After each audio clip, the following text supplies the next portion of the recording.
आज की वीडियो में हम बात करेंगे आईपीसी की उन धाराओं के बारे में और जिनमें क्या क्या सजा दी गई है। साथ ही अगर आप किसी एग्जाम की तैयारी कर रहे हैं तो यह वीडियो आपके लिए बहुत ही इंटरेस्टिंग होने वाला है। लो स्टूडेंट, आप इस वीडियो को शुरू से लेकर अंत तक जरूर देखें। तो नमस्कार दोस्तों, मैं हेमंत सैनी एडवोकेट और आप देख रहे हैं हेमंत एलएलबी लो।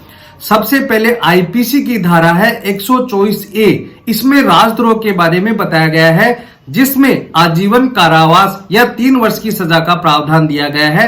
साथ ही इसमें केवल जुर्माने से भी दंडित किया जा सकता है। दूसरा अपराध है being member of unlawful assembly, यानी गैर कानूनी विधानसभा के सदस्य होने के नाते आईपीसी की धारा 143 में इसमें 6 माह की सजा का प्रावधान दिया गया है। साथ ही जुर्माना अथवा दोनों भी हो सकते हैं। तीसरा अपराध है दंगा करना, जिसे अंग्रेजी में एफरे भी कहा जाता है। इसमें 1 माह का कारावास और साथ ही 100 रुपए का जुर्माना भी दिया गया है। इसमें केवल 100 रुपए का जुर्माना देकर भी छोड़ा जा सकता है। इसके बाद आईपीसी के सेक्शन 193 यानी 193 में यह बताया गया है कि मिथ्या साक्ष्य देना यानी कि झूठी गवाही देना, अगर ऐसा कोई कार्य व्यक्ति करता है, झूठी गवाही देता है, तो इसमें 7 वर्ष की सजा का प्रावधान दिया गया है। साथ ही इसमें जुर्माना भी दिया गया है। एक अपराध है जिसमें बताया गया है भारतीय सिक्के का कूटकरण करना, इसे आम बोलचाल में कहते हैं जाली सिक्का बनाना। आईपीसी के सेक्शन 232 में इसमें आजीवन कारावास और 10 वर्ष की सजा साथ ही जुर्माना भी लगाया जा सकता है। आईपीसी के सेक्शन 255 में यह बताया गया है कि जो व्यक्ति सरकारी स्टाम्प का कूटकरण करता है, जिसे आम बोलचाल में कहते हैं जाली स्टाम्प बनाता है, जाली स्टाम्प बेचता है, तो ऐसे व्यक्ति को आजीवन कारावास हो सकता है या 10 वर्ष की सजा भी हो सकती है। साथ ही उस पर जुर्माना भी लगाया जाएगा। आईपीसी की धारा 277 में यह बताया गया है कि जो व्यक्ति सार्वजनिक स्थान पर किसी जलाशय को या जल स्रोत को प्रदूषित करता है, उसे पीने योग्य नहीं रहने देता है, तो ऐसे व्यक्ति को 3 माह की सजा साथ ही 500 रुपए तक का जुर्माना हो सकता है अथवा दोनों भी हो सकते हैं। इसके बाद आईपीसी की धारा 278 में यह बताया गया है कि जो व्यक्ति वायु प्रदूषण करता है, कहने का मतलब है कि आपके आस पड़ोस में कोई टायर जलाकर, कोई कचरा जलाकर वायु को प्रदूषित करता है, तो ऐसे मामले में उसको 500 रुपए जुर्माना लगाया जाएगा। इसमें सजा नहीं है बल्कि जुर्माना ही लगाया जाएगा। आईपीसी की धारा 292 में यह बताया गया है कि जो व्यक्ति किसी अश्लील पुस्तकों, अश्लील साहित्य को बेचता है, तो ऐसा करने पर उसे 2 वर्ष की सजा हो सकती है। साथ ही उस पर 2000 रुपए तक का जुर्माना भी हो सकता है।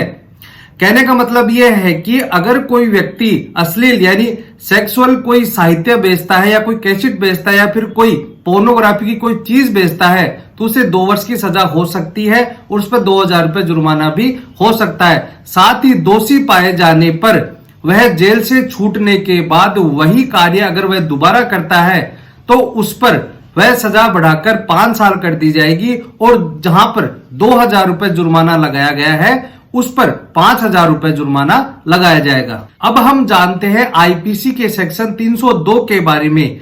आईपीसी के सेक्शन 302 तब लगाई जाती है जब किसी व्यक्ति का मर्डर कर दिया जाता है। मर्डर के मामले में 302 धारा लगाई जाती है। इसमें मृत्यु दंड की सजा भी दी जा सकती है। साथ ही शेष जो जीवन है, मतलब कि आजीवन कारावास भी इसमें दिया जा सकता है और साथ ही जुर्माना भी लगाया जाएगा।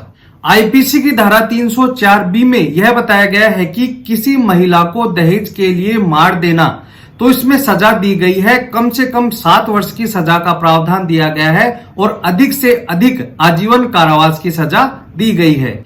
इसके बाद आईपीसी की धारा 305 में यह बताया गया है कि जो व्यक्ति किसी मूर्ख व्यक्ति को या कोई विकृचित व्यक्ति है या कोई नशे में है या फिर कोई पागल व्यक्ति है या फिर कोई बच्चा है, ऐसे व्यक्तियों को आत्महत्या करने के लिए उकसाता है, तो ऐसे व्यक्ति को मृत्यु दंड की सजा हो सकती है, आजीवन कारावास हो सकता है या 10 वर्ष की सजा भी हो सकती है। आईपीसी की धारा 307 में बताया गया है अटेम्प्ट टू मर्डर, यानी कि मारने की कोशिश करना।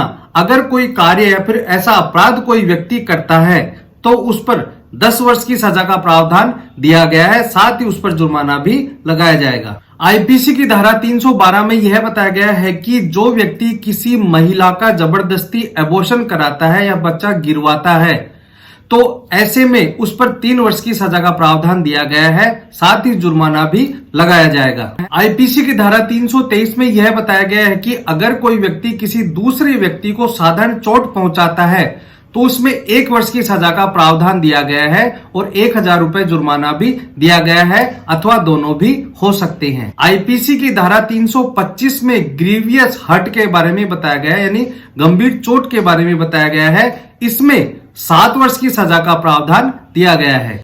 आईपीसी की धारा 341 में सदोष अवरोध के बारे में बताया गया है। मतलब कि अगर कोई व्यक्ति, आप रास्ते में जा रहे हैं, आपको कोई व्यक्ति रोकता है, जबरदस्ती आपको परिरोध करता है या रोकता है, तो ऐसे में आईपीसी की धारा 341 में 1 माह की सजा का प्रावधान दिया गया है। साथ ही 500 रुपए तक का जुर्माना भी हो सकता है। आईपीसी की धारा 342 में यह बताया गया है कि सदोष परिरोध, मतलब कि किसी व्यक्ति को 4 दीवारी में बंद कर देना, इसमें 1 वर्ष की सजा का प्रावधान दिया गया है। साथ ही 1000 रुपए तक का जुर्माना भी हो सकता है। आईपीसी की धारा 363 में किडनैपिंग के बारे में बताया गया है। इसमें 7 वर्ष की सजा का प्रावधान दिया गया है। साथ ही जुर्माना भी लगाया जा सकता है। इसके बाद आईपीसी की धारा 364A में यह बताया गया है कि जो व्यक्ति किडनैपिंग करके फिरौती मांगता है या फिरौती के लिए किडनैपिंग करता है तो उसमें मृत्यु दंड की सजा का प्रावधान दिया गया है। उसमें आजीवन कारावास भी दिया गया है। साथ ही उस पर जुर्माना भी लगाया जाएगा। आईपीसी की धारा 376 ABCDE, इसमें रेप के बारे में बताया गया है, जिसमें मृत्यु दंड की सजा का प्रावधान दिया गया है। रेप को अलग अलग कैटेगरीज में विभाग किया गया है और इसमें अलग अलग पनिशमेंट भी दिए गए हैं। तो हम आज रेप के बारे में प्रावधान बता रहे हैं, जिसमें मृत्युदंड की सजा का प्रावधान दिया गया है। इसके लिए मैं अलग से वीडियो बना दूंगा। आईपीसी की धारा 379 में चोरी के बारे में बताया गया है। किसी के घर में, टेंट हाउस में, बिल्डिंग में अगर कोई व्यक्ति चोरी करता है तो आईपीसी की धारा 380 लगाई जाएगी, जिसमें 7 वर्ष की सजा का प्रावधान दिया गया है। अगर किसी के घर के बाहर चोरी की जाती है तो आईपीसी के सेक्शन 379 में 3 वर्ष की सजा का प्रावधान दिया गया है। इसके बाद आईपीसी की धारा 384 में यह बताया गया है कि जो व्यक्ति किसी अन्य व्यक्ति से डरा धमकाकर पैसों की उगाही करता है या पैसे मांगता है तो ऐसे व्यक्ति को 3 वर्ष की सजा हो सकती है। साथ ही उस पर जुर्माना भी लगाया जा सकता है। आईपीसी की धारा 392 में रोबरी यानी लूट के बारे में बताया गया है। इसमें 10 वर्ष की सजा हो सकती है। साथ ही जुर्माना भी लगाया जाएगा। आईपीसी की धारा 395 में डकैती के बारे में बताया गया है, जिसमें 10 वर्ष की सजा का प्रावधान दिया गया है। साथ ही जुर्माना भी वसूला जाएगा। आईपीसी की धारा 420 में यह बताया गया है कि जो व्यक्ति चीटिंग करता है उसमें 7 वर्ष की सजा का प्रावधान दिया गया है। साथ ही उस पर जुर्माना भी लगाया जाएगा। आईपीसी की धारा 448 में यह बताया गया है कि जो व्यक्ति जबरदस्ती आपके घर में घुस जाता है उसे हाउस ट्रेसपास कहा जाता है। इसमें 1 वर्ष की सजा का प्रावधान दिया गया है। साथ ही 1000 रुपए तक का जुर्माना भी हो सकता है। आईपीसी की धारा 489A में कूटकर्ण के बारे में बताया गया है, जिसे आम बोलचाल में जाली नोट बनाना कहा जाता है। इसमें आजीवन कारावास हो सकता है, 10 वर्ष की सजा हो सकती है। साथ ही जुर्माना भी लगाया जाएगा। आईपीसी की धारा 498A में यह बताया गया है कि विवाह होने के बाद अगर कोई व्यक्ति किसी महिला के साथ क्रूरता करता है, उसके साथ मारपीट करता है या फिर कोई ऐसा कार्य करता है जिससे उसे परेशानी हो तो इसमें 3 वर्ष की सजा का प्रावधान दिया गया है। साथ ही उस पर जुर्माना भी लगाया जा सकता है। इसके साथ ही आईपीसी की धारा 500 में मानहानि के बारे में बताया गया है। इसमें 2 वर्ष की सजा का प्रावधान दिया गया है और जुर्माना भी लगाया जा सकता है, अथवा दोनों भी हो सकते हैं। तो दोस्तों आज के लिए इतना ही। आपने जाना कि आईपीसी की धाराएं और उनमें क्या क्या सजाएं हैं। आज का वीडियो अगर आपको अच्छा लगा हो तो प्लीज इसे लाइक करें, अपने दोस्तों रिश्तेदारों को शेयर करें और ऐसे ही इंटरेस्टिंग वीडियो के लिए प्लीज मेरे चैनल को सब्सक्राइब करें, ताकि ऐसे ही वीडियो आपके पास मैं लाता रहूं। धन्यवाद।